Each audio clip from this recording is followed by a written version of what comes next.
seja muito bem-vindo, seja muito bem-vinda ao nosso canal. Que bom que você está conosco para juntos celebrarmos o nosso Deus. É em nome de Jesus Cristo, Pai, Filho e Espírito Santo que nos reunimos, mesmo que de forma virtual, para celebrarmos juntos. Ele é a nossa alegria, Ele é a nossa esperança, é a certeza daqueles que nele esperam. E para começar a iniciar o nosso culto, nosso momento de celebração, eu convido você a fazer uma oração comigo.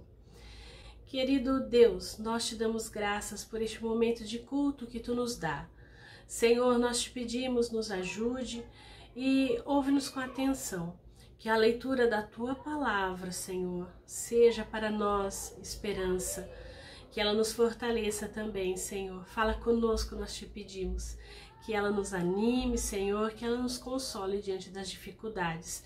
Que a tua palavra também aponte nos nossos erros, nos corrija, nos direcione. Receba este culto, Senhor, que ele seja agradável a ti. Que os nossos cânticos, os nossos louvores subam a ti como oferta suave. Em nome de Jesus oramos. Amém. Eu convido você a acompanhar comigo a leitura do capítulo 17 do Evangelho de João, dos versículos 6 a 19. João, capítulo 17, versículos 6 ao 19. Manifestei o teu nome aos homens que me deste do mundo. Eram teus, tu nos confiaste, e eles têm guardado a tua palavra. Agora eles reconhecem que todas as coisas que me tens dado provêm de ti, porque eu lhes tenho transmitido as palavras que me deste, e as receberam, e verdadeiramente conheceram que sai de ti, e creram que tu me enviaste. E por eles que eu rogo, não rogo pelo mundo, mas por aquele que me deste, porque são teus. Ora, todas as minhas coisas são tuas, e as tuas coisas são minhas, e neles eu sou glorificado.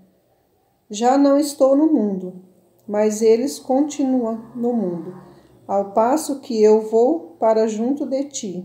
Pai Santo, guarda-os em teu nome, que me deste para que eles sejam um, assim como nós, quando eu estava com eles, guardava-os no teu nome, que me deste e protegei-os. Nenhum deles se perdeu, exceto o filho da perdição, para que se cumprisse a Escritura. Mas agora vou para junto de ti, e isto falo no mundo, para que eles tenham o meu gozo, completo em si mesmo. Eu lhes tenho dado a tua palavra, e o mundo os odiou, porque eles não são do mundo, como também eu não sou. Não peço que os tire do mundo, e sim que os guarde do mal. Eles não são do mundo, como também eu não sou. Santificai-os na verdade. A tua palavra é a verdade. Assim como tu me enviaste ao mundo, também eu os envio ao mundo. E a favor deles, eu me santifico a mim mesmo, para que eles também sejam santificados na verdade. Amém.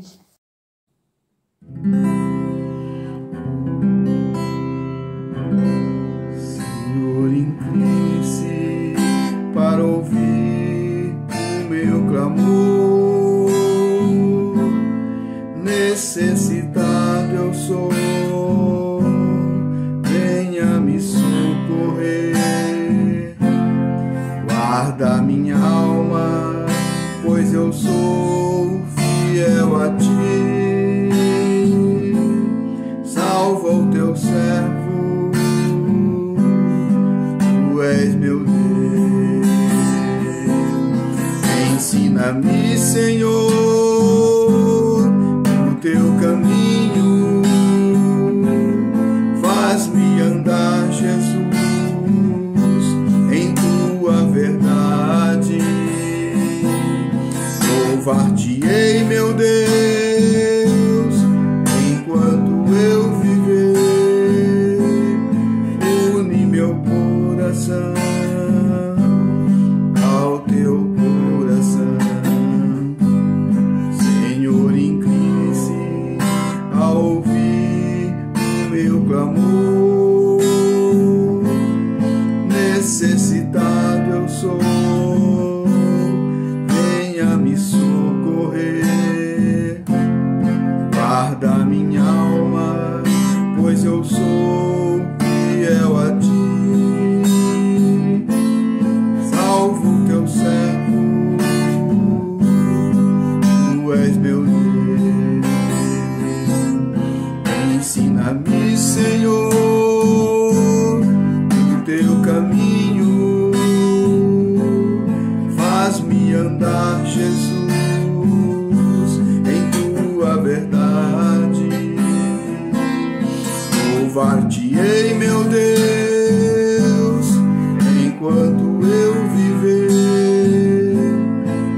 Une meu coração ao teu coração. Une meu coração ao teu coração. Vamos orar mais uma vez? Pai, diante de Ti nós nos achegamos e Te pedimos perdão, Senhor. Colocamos diante de Ti nessa hora o nosso coração, Senhor. Pai de amor, nós Te rendemos graças e pedimos perdão pelas vezes que pecamos contra Ti, por pensamentos, palavras, atos e omissões, ó Deus. Ser misericordioso conosco, nós Te pedimos no sangue precioso de Jesus Cristo. Amém. Amém, amém, amém. Jesus Cristo se deu a si mesmo por nós, a fim de nos livrar de toda a maldade e nos purificar, fazendo de nós um só povo que pertence a Ele e que se dedica a fazer o bem. Que alegria nós podemos receber o perdão em nome de Cristo Jesus. O seu sangue nos purifica, nos lava, e é por causa disso que nós bendizemos, que nós cantamos e que nós louvamos ao Senhor. Eu convido você também a louvar conosco, a cantar conosco, a prestar um culto de louvor e gratidão ao nosso Deus. Vamos juntos cantar?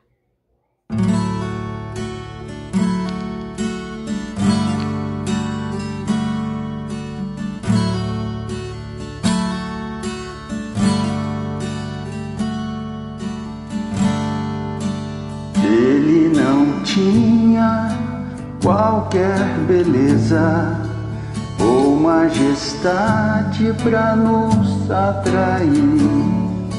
Nada havia em sua aparência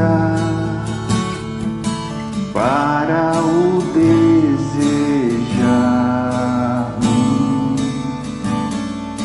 mas rejeitado dentre os homens, ainda assim carregou nossas dores. O seu castigo nos traz paz e a esperança não se esvai.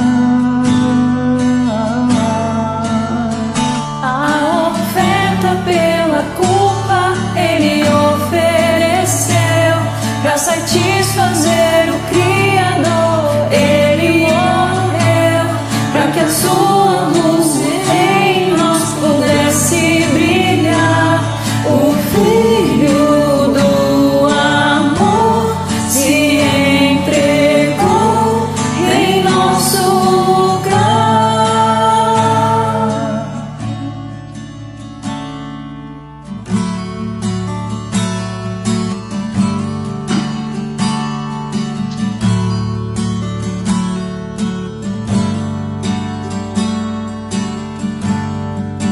Mas rejeitado dentre os homens, ainda assim carregou nossas dores. O seu castigo nos traz paz e a esperança não se esvai. A oferta pela culpa Ele ofereceu pra satisfazer o Criador. Ele morreu pra que a sua luz em nós pudesse brilhar.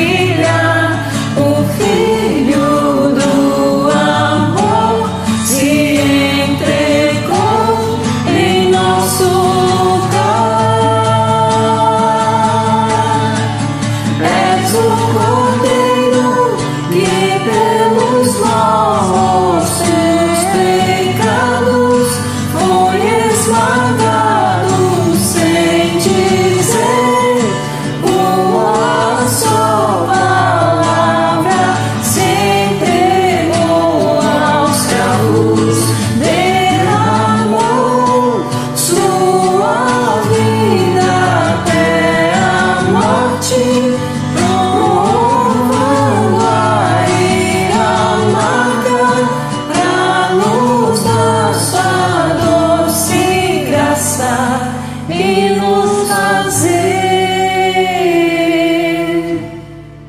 viver.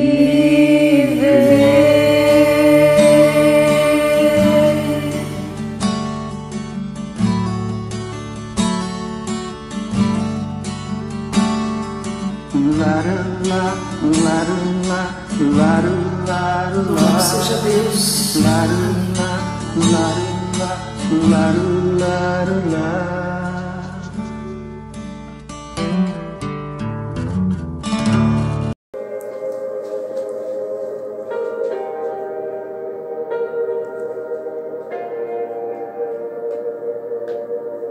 Tu és a minha luz, a minha salvação, e a ti me renderei.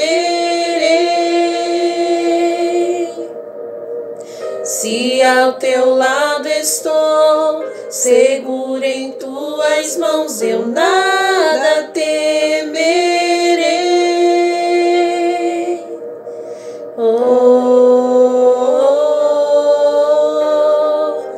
Tu és santo, ó Senhor.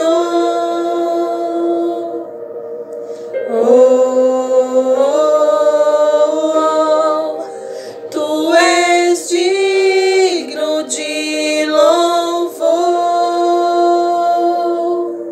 Só em ti confiarei, eu nada temerei. Em frente eu irei, pois eu sei que vivo estás e um dia voltarás do céu pra nos buscar, pra sempre reinarás. Aleluia. Glória a Deus, aleluia, Jesus. Eis que venho sem demora, guarda o que tens, para que ninguém tome a tua coroa. Apocalipse 3:11. Maranata, ora vem, Senhor Jesus. Glória a Deus, aleluia, Jesus.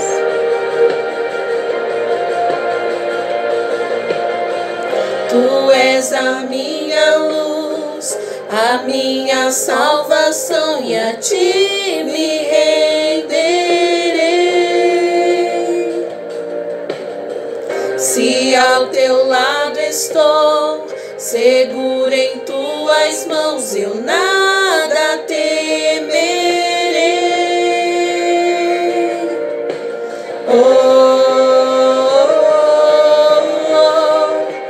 Tu és santo, ó Senhor.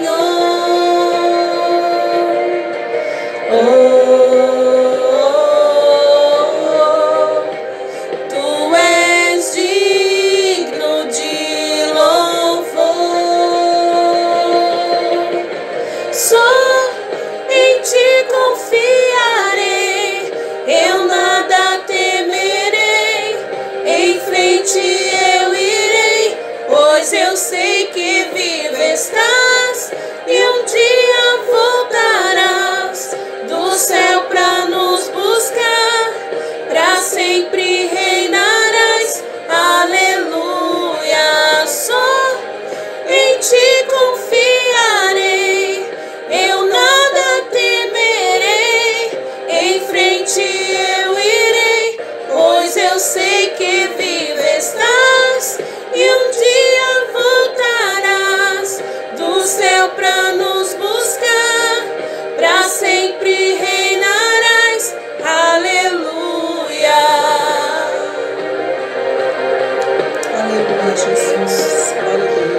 certamente cedo veio. Amém? Ora vem, Senhor Jesus. Apocalipse 22, 20.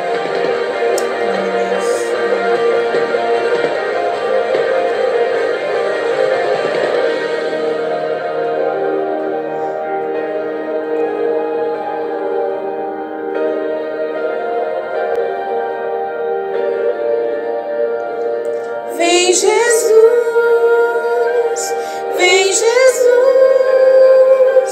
Maranata, ora vem Senhor Jesus. Vem Jesus,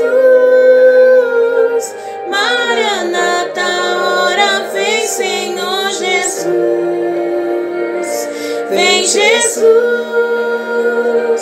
Vem Jesus, Maranata, ora vem Senhor Jesus. Vem Jesus, Maranata, ora vem Senhor Jesus.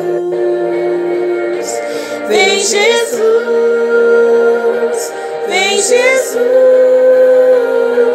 Maranata, ora vem Senhor Jesus. Vem Jesus,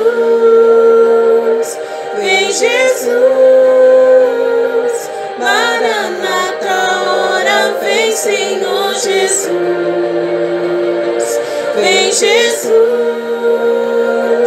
Vem Jesus, Maranata, ora vem Senhor Jesus.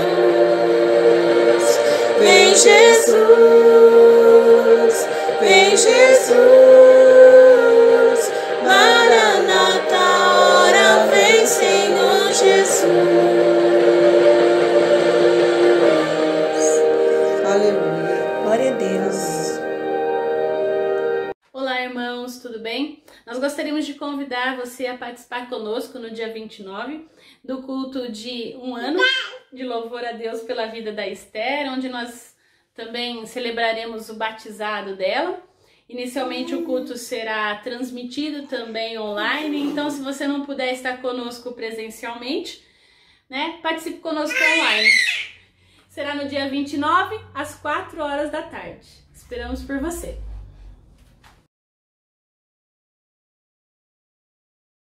Analisar o seu próprio guarda-roupa, parte 1. Divida suas peças em 3 pilhas. Na primeira, coloque todas as peças em mau estado, em desuso, que não te servem mais ou que não tem nada a ver com o seu estilo atual. Segunda pilha, todas as peças que você adora, usa muito, te caem bem, estão em bom estado e têm a ver com o seu estilo. E terceira pilha, todas as peças que precisam de ajuste. A primeira pilha você vai doar, se desfazer. A segunda são as peças que você realmente tem, vai criar seus looks a partir dela. E a terceira vai para a costureira. Gostou dessas dicas? Então eu convido você a separar as primeiras peças aí do grupo 1, aquelas que estão em bom estado, para doação para nossa campanha do Agasalho 2021, porque afinal solidariedade nunca sai de moda. Então convido você a separar essas peças do dia 25 de abril até dia 6/6. A nossa campanha aí vai estar acontecendo. Você pode entrar em contato comigo via WhatsApp para que nós possamos agendar o melhor dia e horário para recolher essas peças, ou então no dia 6/6, um domingo, das 10 às 11h30 da manhã, nós estaremos aí na frente do templo da nossa igreja, na Avenida São Carlos, 2495, recebendo via drive-thru essas peças. Então, faça sua faxina, separe as melhores peças e vamos fazer doação. Vamos participar da campanha do Agasalho. Vem com a gente!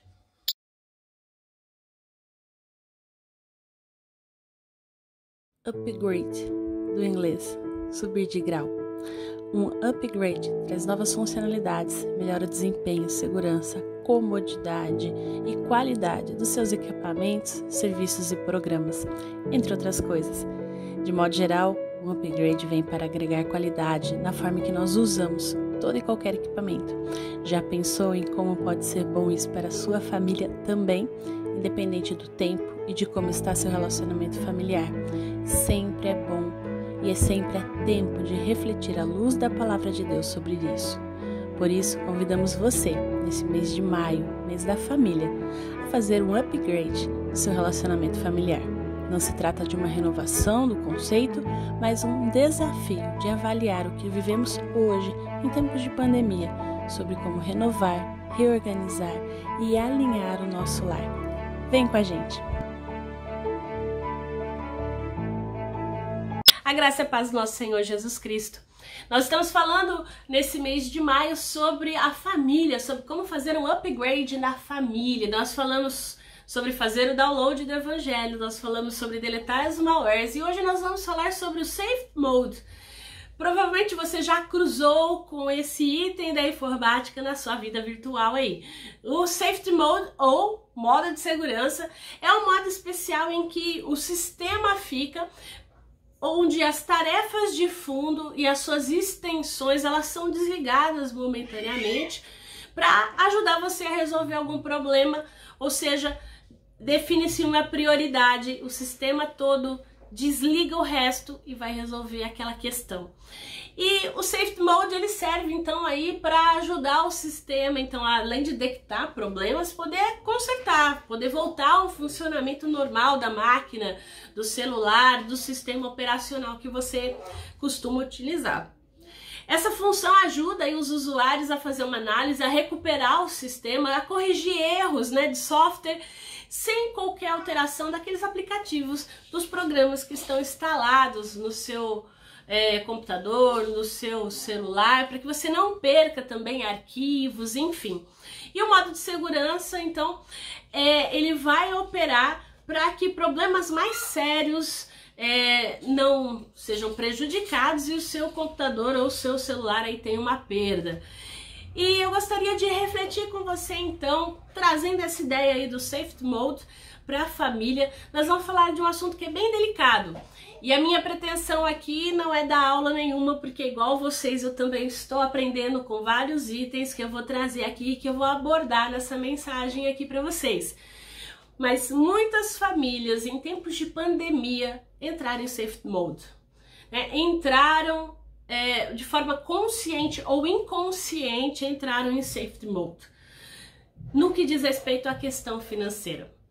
Tudo à sua volta parou, aquela família teve que definir uma prioridade para poder seguir em frente, financeiramente falando. E diante de dias tão difíceis, de situações financeiras tão difíceis, eu gostaria que talvez você possa pensar, não, Gisele, é impressão sua, o que dizem as notícias por aí. Não, os números, infelizmente, não são bons. A Pesquisa Nacional de Endividamento e Inadimplência do Consumidor, que é a PEI Nacional de 2020, que levanta dados desde 2010 em todas as capitais brasileiras e do Distrito Federal, avaliando aí cerca de 18 mil consumidores, afirma categoricamente que o ano de 2020 teve um aumento de 2,8 percentuais no total de famílias endividadas no Brasil. Ou seja, esse índice é de 66,5%. 66,5% das famílias brasileiras estão endividadas, não têm condições de pagar as suas contas, elas estão com dívidas ou também com contas em atraso de forma geral. E esse percentual, devido à pandemia, aumentou aí muito, muito mesmo. E o número médio das famílias endividadas, elas apresentam dívidas com o quê? Com cartão de crédito, com cheque especial, com cheque pré-datado, crédito consignado, crédito pessoal, carnês de forma geral, financiamento de carro e de imóveis, entre outras coisas. É importante dizer aqui que ter contas não é algo ruim, não é isso. Nós estamos falando aqui da questão do endividamento. E ter uma dívida tem os seus aspectos bons e ruins. O fato é que a proporção média de endividamentos alcançou aí uma marca histórica em 2020. Mas a variação anual do indicador foi menor do que registrada em 2019, apesar de tudo. E assim como nos anos anteriores, o cartão de crédito é o grande vilão das famílias brasileiras. Foi o tipo de dívida mais citado pelas famílias brasileiras em 2020. Por 78% daquelas que disseram ter dívidas na média anual, a despeito do ter encerrado 2020 aí como principal tipo de dívida para 79,4% das famílias do nosso país. Então, quando a gente pensa aí, a gente tem indicadores que fazem esse índice, então, histórico, infelizmente, devido à pandemia, devido a várias questões, e aí eu queria levantar 5 questões aqui com você que fazem com que esse índice aumenta e talvez a sua família esteja passando por alguma dessas situações. Os principais índices de endividamento são, primeiro, a falta de educação financeira. Muitos de nós não tivemos esse tipo de orientação, de educação na nossa infância, na nossa adolescência, e hoje, infelizmente, a gente apanha por causa disso. A gente também tem aí o segundo principal motivo de endividamento, a ausência de controle de gastos. Aquela coisa de sentar, anotar no caderninho ou ter uma planilha para saber quanto que entra, quanto que sai, com o que você gastou, né? Então, às vezes as pessoas vão gastando, elas não sabem nem por quê, nem quando, nem onde, nem como, né? Então, um terceiro item, pedidos de empréstimo. Os empréstimos, por incrível que pareça, são um dos grandes também motivos de endividamento. E por incrível que pareça, para pessoas terceiras. Aquela história de querer ajudar um parente, de querer ajudar um amigo, e a pessoa não paga, e aí você tem que pagar. E aí você cria uma dívida que você não teria. Então, também acaba sendo aí um grande motivo. E os bancos acabam oferecendo isso, você entra naquela bola de neve, agora não do cheque especial, mas do empréstimo, porque aí eles vão criando motivos para você pegar um dinheiro, um consignado aqui, um consignado ali. E também um dos itens que também causa o grande endividamento são as doenças, são as enfermidades. E as doenças muitas vezes e quase sempre nos pegam de surpresa. E nós estamos aí diante de uma pandemia e a gente vê que, infelizmente, uma taxa, houve um acréscimo, uma taxa exorbitante de aumento no valor dos planos de saúde, por exemplo, aquelas pessoas que pagam os planos. Nós também temos aí a questão de medicações que às vezes o SUS não fornece, ou a pessoa tem a pressa e a necessidade de ter acesso a isso rápido, então a enfermidade ela acaba chegando e ela acaba demandando da gente muitas vezes valores que nós não estávamos esperando em gastar, porque às vezes você até tem um profissional que atende pelo Sistema Único de Saúde, mas você vai entrar numa fila e você às vezes tem pressa. Então você vai gastar um dinheiro aí com saúde, um dinheiro necessário, claro, mas que vai criar, sim, né, um endividamento. E o último índice, que foi o que mais pegou nós brasileiros o ano que vem, além da doença, né, de uma pandemia, foi desemprego. Infelizmente, segundo o IBGE, a taxa de desemprego do Brasil foi de 13,5% em 2020. Também a maior série registrada desde 2012. Então, esses fatores influenciaram inadimplência, falta do controle da renda. Então, tudo isso acabou fazendo com que as famílias brasileiras ficassem cada vez mais pobres e mais endividadas.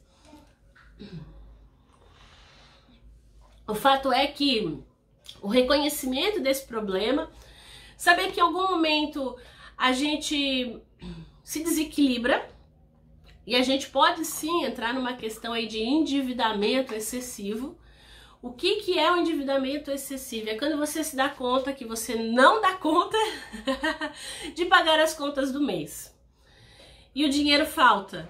E os credores começam a te ligar, a te cobrar o tempo todo. E aí você percebe que não dá conta de pagar os compromissos que você assumiu, as contas do mês. E parece que o dinheiro não dá, porque ele não dá mesmo. E aí, diante disso, eu queria convidar você a nós vermos alguns princípios bíblicos para nós refletirmos e pensarmos, então, como entrar no safe mode, como a gente poder dar um jeito e pensar em como sair dessa situação. Gostaria de convidar você a acompanhar comigo a leitura do livro de 1 Reis, capítulo 4, do 1 ao 7, que diz o seguinte: certo dia, a viúva de um dos membros do grupo de profetas foi pedir ajuda a Eliseu. Meu marido, que o servia, morreu, e o Senhor sabe como ele temia o Senhor. Agora veio um credor que ameaça levar nossos 2 filhos como escravos. O que posso fazer para ajudá-la? Perguntou Eliseu. Diga-me o que você tem em casa.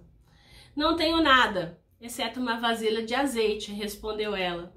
Então Eliseu disse: tome emprestado muitas vasilhas dos seus amigos e vizinhos, quantas conseguir. Depois, entre em casa com seus filhos e feche a porta. Derrame nas vasilhas o azeite que você tem e separe-as quando estiver cheia. A viúva seguiu as instruções de Eliseu. Seus filhos traziam vasilhas e ela as enchia.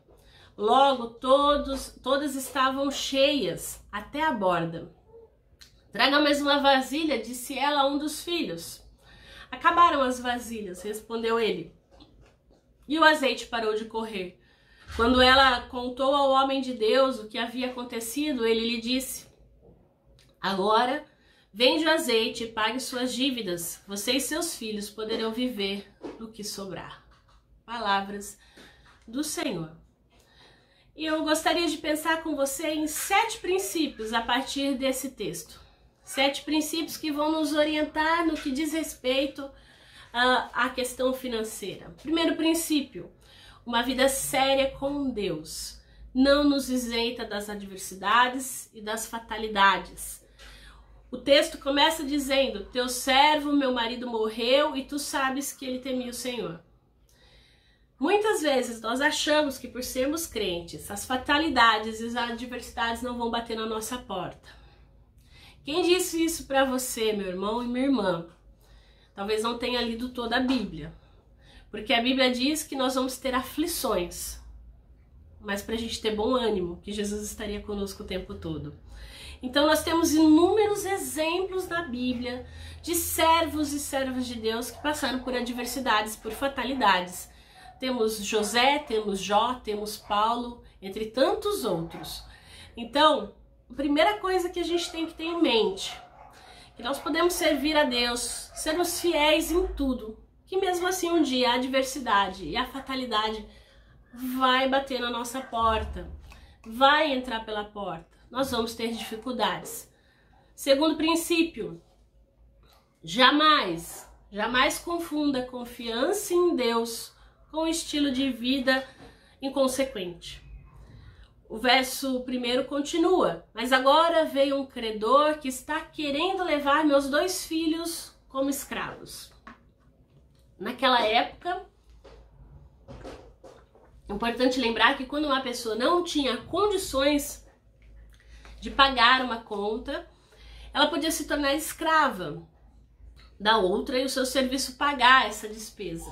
Então, nesse caso, o credor bate na porta e a viúva não tem com o que pagar, então ela tem 2 filhos, homens sadios, que podem trabalhar, que podem gerar renda e pagarem a dívida então do pai que faleceu. Então não é porque o pai faleceu que a conta tinha sido fechada, né? Não existia isso na época, não. E o fato é que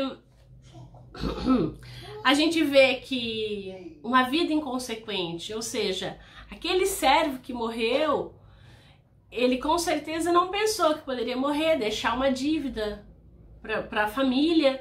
Ele agiu de forma inconsequente, foi vivendo a vida achando que não tinha consequência, mas chegou uma hora em que essa consequência chegou e ele não estava lá.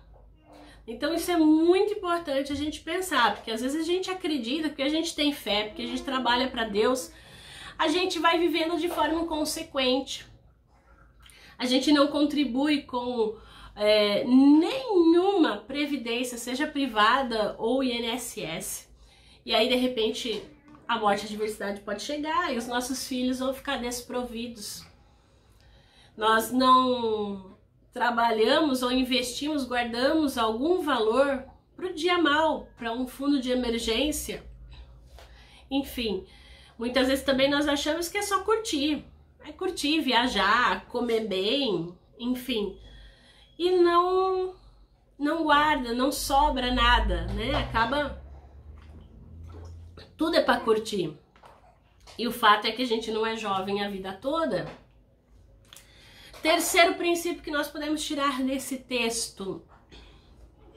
Então, o mais importante do que quanto nós temos é a boa gestão do recurso que nós temos. Olha o verso 2. Eliseu perguntou-lhe: como posso ajudá-la? Diga-me o que você tem em casa. E ela responde para Eliseu o quê? Tua serva não tem nada, além de uma vasilha de azeite. O fato é que o marido, sim, foi inconsequente, aí não guardou, não pensou no futuro. Provavelmente essa viúva aí tinha um pouco de azeite, foi o que ela conseguiu guardar no meio de tudo isso e da vida. E às vezes a gente acha que a gente tem muito e que a gente sempre vai ter, e a gente não guarda, mas o mais importante do quanto é como administrar o que a gente tem. Com certeza ela estava guardando esse azeite ali já fazia algum tempo, usando ele de forma parcimônia, né, para poder durar o máximo possível, para fazer comida, os seus pães, enfim, o que ela pudesse fazer. E o azeite era um artigo especial naquela época, um artigo realmente que quando você tinha, você podia vender, ainda mais se fosse um azeite de boa qualidade. Então, isso serve para nós também, para a gente refletir, não importa o quanto nós temos, mas como nós gerimos o que nós temos, o quanto nós temos. Então, a gente vê que a Bíblia mostra para nós vários exemplos. Nós temos Ruth, que colhia espigas. Nós temos Gideão, que foi malhar o trigo. Davi, que tinha uma funda e uma pedra. E um menino com 5 pães e 2 peixinhos. Essa mulher tinha uma vasilha de azeite. Era pouco, mas a boa gestão do pouco. O pouco com Deus é muito, multiplica. E é isso que a gente precisa ter em vista. O quarto princípio que a gente pode tirar desse texto é: busque ajuda externa, de forma pontual e não danosa àquele que o cerca. Veja o versículo 4. Então disse Eliseu: vá pedir emprestado vasilha a todos os vizinhos e peça muitas. Ou seja, busque ajuda. Ela buscou o profeta orientou e ele disse: agora vá até os seus vizinhos e peça as vasilhas. As vasilhas era algo muito pontual, todo mundo tinha vasilha naquela época, não era algo que ia fazer falta também para os seus vizinhos logo de cara. Então, quando a gente vê aí ela pedindo essa ajuda, ela é pontual e ela não é danosa àqueles que o cercam. O quinto princípio que nós vemos claramente nesse texto: envolva a sua família na solução dos problemas. Olha o restante do versículo 4. Depois entre em casa com seus filhos e feche a porta. Derrame daquele azeite com sua vasilha e vá separando as que forem enchendo.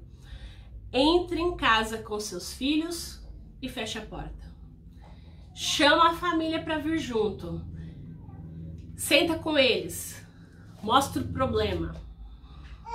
O problema é esse. Vamos seguir essa opção para resolver. É muito importante toda a família estar por dentro do problema. Aquela coisa do marido querer poupar a esposa, porque ela não mexe com isso. O filho às vezes, não, meu pai já tá bem idoso, não precisa saber disso. Enfim, o fato é que quando não há consciência do problema, também não há percepção do milagre. Quanto maior a consciência do problema, maior a percepção da ação de Deus. Ou seja, a família precisa estar junta, unida, sabendo o que acontece de fato. Por que a dificuldade? Por que não vai poder viajar? Por que não vai poder ter a festa de aniversário esse ano? Por que não vai poder estar junto com os parentes? Porque viu na TV que tá tendo uma pandemia. É só por causa disso mesmo? Talvez seja importante sentar, olha, além da pandemia, mamãe ficou desempregada, o papai agora tá ganhando menos, teve um contingenciamento do seu salário, Nós agora precisamos economizar, porque nós não sabemos como vai ser o dia de amanhã. Mas mamãe, por que só não tem mistura essa semana? E aí você vai enrolando. É importante sentar, conversar, saber junto, porque quanto maior a percepção do problema, maior a percepção do milagre. Sexto princípio, faça com excelência tudo o que estiver ao seu alcance. Olha o verso 6. Quando todas as vasilhas estavam cheias, ela disse aos seus filhos, tragam-me mais uma. Mas ele respondeu, já acabaram. Então o azeite parou de correr. Todas as vasilhas estavam cheias. O trabalho foi executado plenamente. Então é muito importante o que está ao seu alcance. Financeiramente falando, faça bem feito. Reflita. Tenha uma boa gestão, pense a respeito disso, não faça de qualquer jeito. Então, veja bem que o limite do trabalho foi determinado pelas vasilhas, o tanto de vasilha que tinha. Então, às vezes a gente fica pensando o que a gente tem que fazer, como fazer, e a gente tem que pedir para Deus nos dar a orientação e a sabedoria, para a gente ver a hora que deu, a hora que basta. Porque às vezes a gente está correndo atrás do vento, tentando ganhar aqui, ganhar ali, mas às vezes a gente está correndo atrás de muito, sem excelência, ficando exausto e não garantindo nada. Então, olha o que ela fala, traga-me mais uma vasilha e já acabaram. Então o azeite parou de cessar, ou seja, o trabalho foi executado com excelência. O limite foi determinado pelas vasilhas. E o último princípio que nós podemos tirar desse texto. Faça a gestão da sua vida financeira prezando sempre pela sua liberdade. Olha o versículo 7, o último do nosso texto. Ela foi e contou tudo ao homem de Deus, que lhe disse, vá, vende o azeite e paga suas dívidas, e vocês e os seus filhos ainda poderão viver do que sobrar. Pague suas dívidas e você vai poder viver com o que sobrar. O homem de Deus é claro e ele é conciso. Pague as suas dívidas e viva com o que sobrar. Não é o contrário, o que nós temos hoje muitas vezes. É muita gente querendo viver com o valor que era para pagar as dívidas e pagar as dívidas com o que sobra. E aí não tem liberdade para deixar um telefone ligado, porque vão ligar para cobrar, vão ligar para falar alguma coisa. Não tem liberdade para poder ir numa loja, vamos supor que fez muito frio e o seu cobertor não deu, não preciso comprar umas roupas de cama novas. E aí você não tem a liberdade de chegar numa loja, escolher, poder passar pelo crediário, fazer em quantas vezes puder e tiver ao seu alcance. Mas você não tem essa liberdade, porque seu nome está sujo. Então a gente vê que, na verdade, essa questão de liberdade, de fazer contas, o problema não é fazer conta, né? O problema é como fazer isso de forma que isso possa ser livre, ser algo que seja libertador para você. O mesmo vale para o cartão de crédito.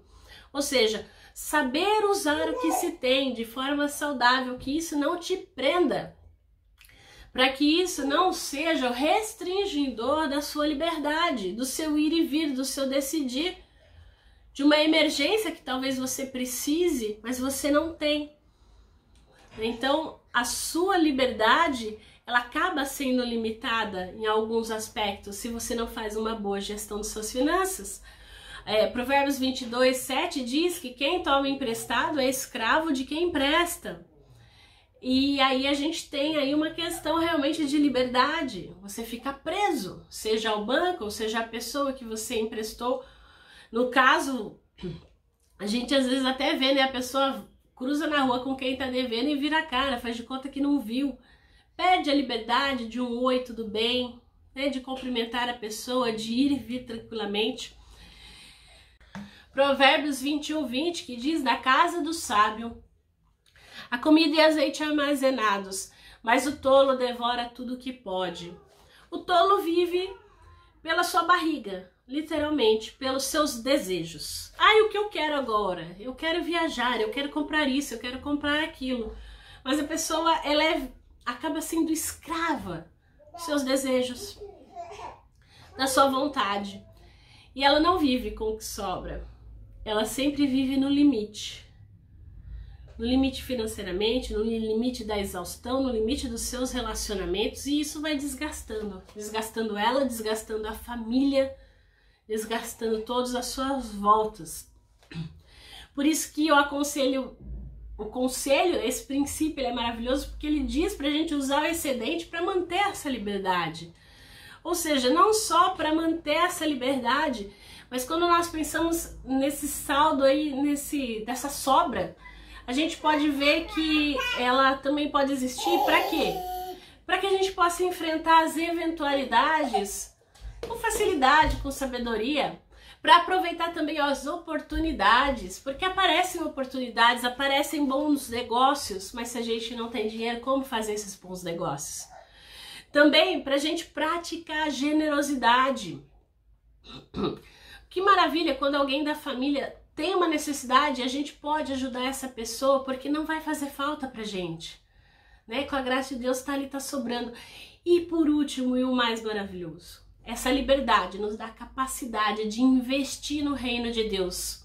Não é só uma questão de dízimo e oferta, é de ser generoso, de investir, de poder participar na formação de pessoas, de líderes, de pastores, pastoras, missionários, missionárias, participar, por exemplo, com programas que você gosta, sendo um patrocinador, enfim, você pode ser generoso, porque você tem a liberdade para isso.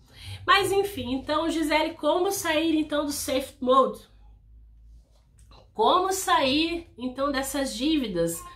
Antes de tudo, você precisa economizar, fazer uma lista. O que e para quem você está devendo? Anote tudo, anote todas as despesas, verifique quais são os seus gastos excessivos, corte esses gastos, se necessário pique alguns cartões. O fato é que comece a guardar dinheiro, né? Se você ainda não sabe por onde começar a pagar suas dívidas, comece a exercer no último princípio, comece a guardar o que sobra, comece a pagar as contas.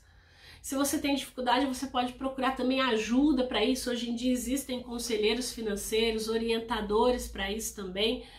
O fato é que você também pode e deve negociar as suas dívidas, né? Atenda uma ligação, renegocie, pense, reflita. Às vezes a gente tem aí financiamentos de 3, 4 anos que, se você der uma apertada no orçamento, você pode pagar em menos tempo, com menos juros, comer menos dinheiro da sua família. Então, como economia, educação financeira, planejamento, organização, renegociação, mudanças de hábitos, tudo isso está englobado para você poder quitar suas dívidas, sair desse modo de segurança aí e poder respirar à vontade, poder ficar tranquilo. Então, eu gostaria de terminar trazendo a memória, então, a partir do nosso texto. Lembre-se desses 7 princípios para a sua vida. Primeiro, uma vida séria com Deus não nos isenta da adversidade e da fatalidade. Segundo, jamais confunda a confiança em Deus com o estilo de vida inconsequente. 3, tão ou mais importante do que quanto temos é a boa gestão dos recursos que temos. 4, busque ajuda externa. 5, envolva sua família na solução do problema. 6, faça com excelência tudo o que estiver ao seu alcance. E 7, faça a gestão da sua vida financeira, prezando sempre pela sua liberdade. E eu gostaria de deixar um versículo para você que está em Romanos 8,32, que diz: se ele não poupou nem mesmo seu próprio filho, mas o entregou por todos nós, acaso não nos dará todas as outras coisas? Se você está com problema, você está aí no safe mode, está no modo de segurança, é hora de você definir as suas prioridades. Cristo Jesus viveu, morreu e ressuscitou para nos salvar, para nos dar a certeza de que Ele está conosco todos os dias até a consumação dos séculos. Aquele que nos deu seu próprio Filho não nos dará todas as outras coisas, não nos dará sabedoria, direção, para podermos resolver e acertar a nossa vida financeira? Com certeza que sim. Que Deus nos ajude, que Deus te ajude neste desafio em nome de Jesus. Eu creio que tudo é possível e que nada é impossível para Deus. E basta uma palavra sua, os montes se removerão. E eu creio que tudo é possível e que nada é impossível para ti. E basta uma palavra sua, os montes se removerão. Pois contigo eu saltarei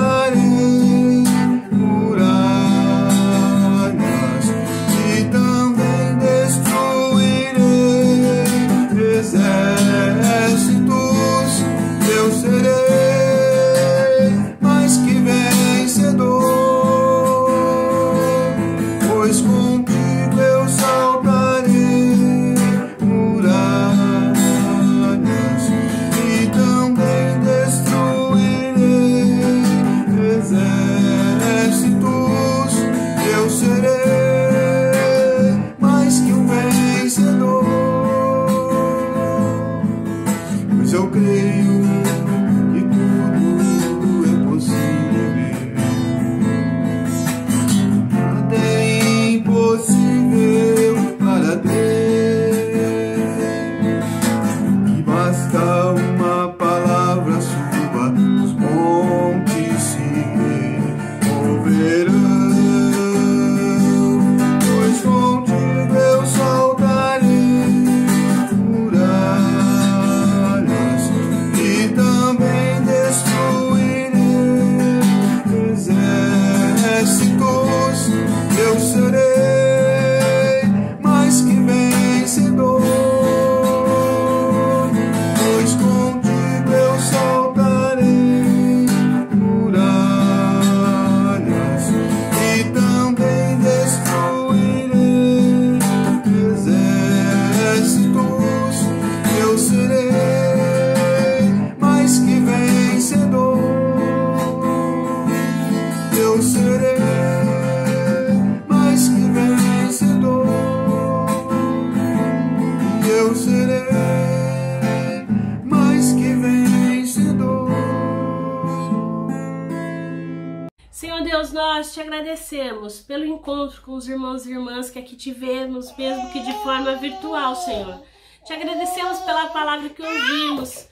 E te pedimos que o Senhor nos direcione, nos dê sabedoria para que possamos sair do safe mode, desse modo de finanças que muitas vezes entramos de formas inconsequentes, sem pensar. Nos dê sabedoria, nos dê a direção que vem do teu Santo Espírito, Senhor. Nós clamamos a ti nesse momento, Pai, pelas pessoas queridas da nossa comunidade, pelos nossos idosos, de forma especial pela Dona Laura, pela Dona Heloína, pelo seu Pedro. Fortalece a saúde deles, ó Pai, em nome de Jesus. Na certeza de que o Senhor é um Deus cuidador, provedor, nós também te louvamos e te agradecemos pela vida da Michele, ó Pai, sobrinha da Wanda, que teve alta da UTI, que agora está no quarto se recuperando. Te bendizemos e agradecemos pela vida dela. Clamamos a ti pela vida do Celso, da Rosane, ó Deus, a filha e o genro da irmã Mara, lá da IPI Central de Pilar do Sul. Seja com eles, ó Deus, especialmente com o Celso, que está hospitalizado, ó Pai, que foi transferido para São Paulo. Pai, cuida deles em nome de Jesus. Também te pedimos, ó Pai, pelo Rodrigo, que está internado, filho do Paul Fresno e da Yolanda, seja com eles, ó Pai. Peço também pela minha vida, do Bruno, da Esté, cuida da nossa saúde nesse momento, ó Deus.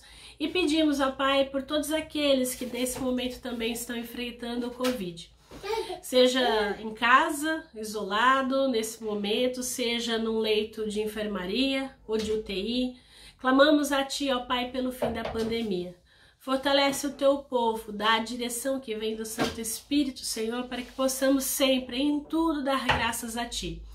Que quando a nossa fé for testada, que ela saia aprovada, Senhor. Em Ti nós confiamos, em Ti nós temos a certeza que o Senhor nos fortalece e direciona. E é por isso que oramos a Ti, a oração que o Senhor nos ensinou. Pai nosso, que estais nos céus, santificado seja o Seu nome.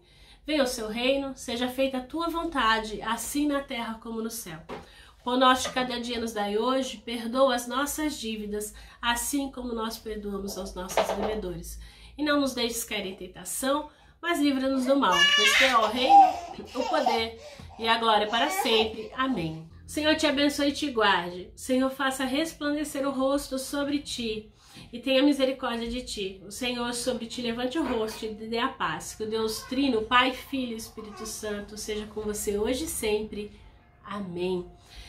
Que o Senhor que nos envia a sair desse culto, a falar do seu amor, da sua graça, possa abençoar você e também a mim. A termos aí então uma boa gestão financeira, sair do safe mode, para que a gente possa ter aí um upgrade na nossa família, na nossa vida, nos nossos relacionamentos. Uma boa semana a todos e a todas e até o próximo domingo.